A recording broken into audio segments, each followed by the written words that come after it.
पठ्ठ्या तू कसा आमदार होतो तेच बघतो। बारामतीत जोरदार आपटी खाल्ली। भाजपच्या नादाला लागून त्यांनी आपल्या पत्नी सुनेत्रा पवार यांना लोकसभेसाठी उभं केलं।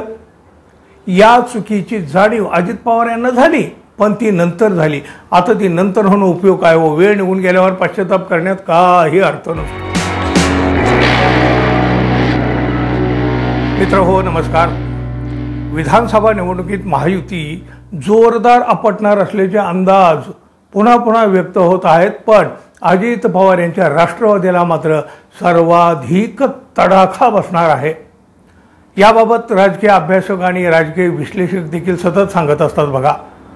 अजित पवार यांनी शरद पवार यांची साथ सोडली कसं? खरं तर काकांशी गद्दारी केली म्हणा, बेईमानी केली म्हणा, किंवा ज्यांनी मोठं केलं त्या काकांना दगा दिला म्हणा ना। बरं, तेवढ्यावरही ते थांबले नाहीत। पक्ष पळवला, चिन्ह पळवलं, आता कोणाच्या मदतीनं हे आपल्याला तर माहितीच आहे। बरं, एवढं सगळं केलं तरी वर शरद पवार यांच्याबाबत वाटेल तसे बोलत राहिले, बोलत गेले, वाटेल तशी टीका करत राहिली। हे लोकांना नाही ना आवडलं आणि त्यांनी ज्याची जागा त्याला दाखवली हे लोकसभेच्या निवडणुकीत। बारामतीत जोरदार आपटी खाल्ली। भाजपच्या नादाला लागून त्यांनी आपल्या पत्नी सुनेत्रा पवार यांना लोकसभेसाठी उभं केलं। या चुकीची जाणीव अजित पवार यांना झाली, पण ती नंतर झाली। आता ती नंतर होऊन उपयोग काय हो? वेळ निघून गेल्यावर पश्चाताप करण्यात काही अर्थ नसतो। विधानसभेसाठी मात्र अजित पवार वेळेआधी सावध झालेले आहेत, सावध। बारामतीची जनता आपल्याला स्वीकारत नाही हे लक्षात आल्यावर अजित पवार यांनी बारामतीमधून निवडणूक लढवायची नाही अशीच मानसिकता तयार केलेली आहे। म्हणजे त्यांची मानसिकता झालेलीच आहे। आणि हे आपण अंदाज बांधायचं कारण नाही, कारण त्यांनीच स्वतः अजित पवार यांनी पुन्हा पुन्हा या विषयावर बोलून वेगळे संकेत याआधी देऊन टाकलेले आहेत। आता आगामी विधानसभा निवडणुकीसाठी अजित पवार यांनी महाराष्ट्र पिंजून काढायला सुरुवात केलेली आहे, ती गुलाबी जॅकेट वगैरे घालून। राष्ट्रवादीच्या फुटीनंतर अजित पवार पहिल्यांदाच आता विधानसभेला सामोरे जाणार आहेत। त्यामुळं आगामी निवडणुकीत अजित पवारांच्या भूमिकेकडे अर्थातच साऱ्यांचं लक्ष लागलेलं आहे। विधानसभा निवडणुकीसाठी अजित पवार बारामतीतून लढणार नाहीत, मग कुठल्या मतदारसंघातून? हा मतदारसंघ आहे म्हणजे तो आता जो चर्चेत आला आहे तो मतदारसंघ आहे शिरूर। शिरूर हवेली हा भाजपचा पारंपरिक मतदारसंघ आहे। सेना भाजप युती होती त्यावेळी देखील हा मतदारसंघ भाजपाकडेच होता। याच विधानसभा मतदारसंघावरील भाजपाने दावा सोडल्याचं बोललं जात आहे। या विधानसभा मतदारसंघात भाजपने शिरूर हवेली मतदारसंघात इच्छुकांच्या मुलाखती देखील घेतलेल्या नाहीत। त्यामुळं हे नियोजन आधीच ठरलं असल्याची शक्यता आहे। याच मतदारसंघातून आता अजित पवार निवडणूक लढवतील असं चित्र दिसत आहे। चित्र कसलं, आता याची चर्चाही सुरू झाली आहे।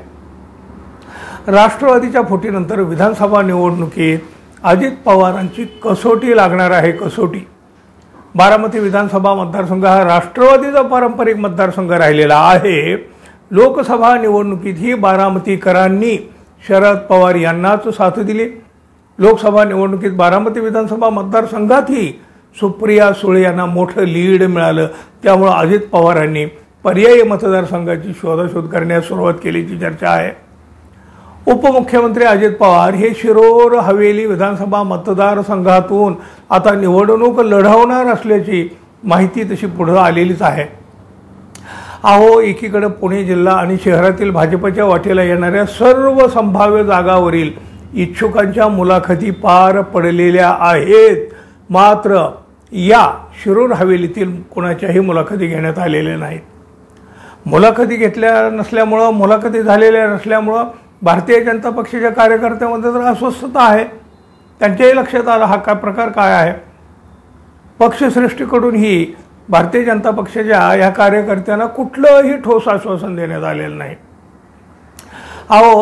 राष्ट्रवादी म्हणजे शरद पवार पक्षाचे अशोक पवार हे शिरूर हवेलीतील विद्यमान आमदार आहेत। म्हणजे आताही ते अजित पवार यांच्यासोबत गेलेले नाही, ते शरद पवार यांच्यासोबतच राहिलेले आहेत। अजित पवार यांनी शिरूर हवेलीमधून निवडणूक लढवली तर विजयी होण्याचा अजित पवार गटाच्या कार्यकर्त्यांना चिक्क विश्वास आहे। आता या अशोक पवार यांना अजित पवार यांनी काही महिन्यापूर्वीच खुलं आव्हान दिलं होतं बघा. त्यांनी आपल्या अगदी खास शैलीत पठ्ठ्या तू कसा आमदार होतो तेच बघतो असं म्हणत अजितदादांनी अशोक पवारांना थेट आव्हान दिलेलं होतं. हो, अजित पवारांनी आव्हान दिल्यानंतर राजकीय वर्तुळात चर्चेला उधाण आलेलं होतं, ते येथे असतं नेहमी. याआधी असं अजित पवार यांनी अनेकांना अशा प्रकारची आव्हानं दिलेली आहेत. अजित पवारांच्या या आव्हानानंतर अशोक पवारांनी देखील पलटवार केला होता. आता मात्र हे दोघे समोरासमोर लढण्याची शक्यता आहे, त्यामुळे ही निवडणूक मोठ्या प्रतिष्ठेची तर होणार आहे. बारामतीकरांनी नाकारलं, त्यामुळं अजित पवार घाबरले. सोयीचा म्हणण्यापेक्षा खुशकीचा मार्ग त्यांनी निवडला आहे. पण हा मार्ग देखील त्यांच्यासाठी सोपा नाही, कारण इथून थेट भाजपचा विरोध अजित पवार यांना सहन करावा लागू लागला आहे. शिरूरमधून अजित पवार यांना विरोध होताना दिसू लागलेला आहे. आत्तापासूनच शिरूर हवेली विधानसभेची जागा भाजपाला राहिली पाहिजे. पक्षाने ही उमेदवारी देताना निष्ठावंतांना उमेदवारी द्यावी, म्हणजे भाजपातल्या. त्यांच्या मनात म्हणजे ज्याच्या मनात राष्ट्रवादीचे विचार आहेत ते भाजपचे कधीही होणार नाही, तर याचा विचारही पक्षाने करावा असा सूर भारतीय जनता पक्षाच्या पदाधिकाऱ्यांनी काढला आहे. काही भाजप पदाधिकारी आणि कार्यकर्त्यांची बैठक वाघोलीत पार पडली. या बैठकीतून भाजपत असलेली ही अंतर्गत गटबाजी देखील उफाळून आली. भाजपनं आधीपासूनच अजित पवार यांना नाकारलेला आहे, पण आता ऐन निवडणुकीची ही म्हणजे अजित पवारांच्याच उमेदवारीला आता हा तडाखा बसला आहे. बारामतीतला पराभव टाळण्यासाठी अजित पवारांनी हा नवा डाव टाकला खरा, पण तोही आता उलटा पडणार असल्याचं दिसत आहे.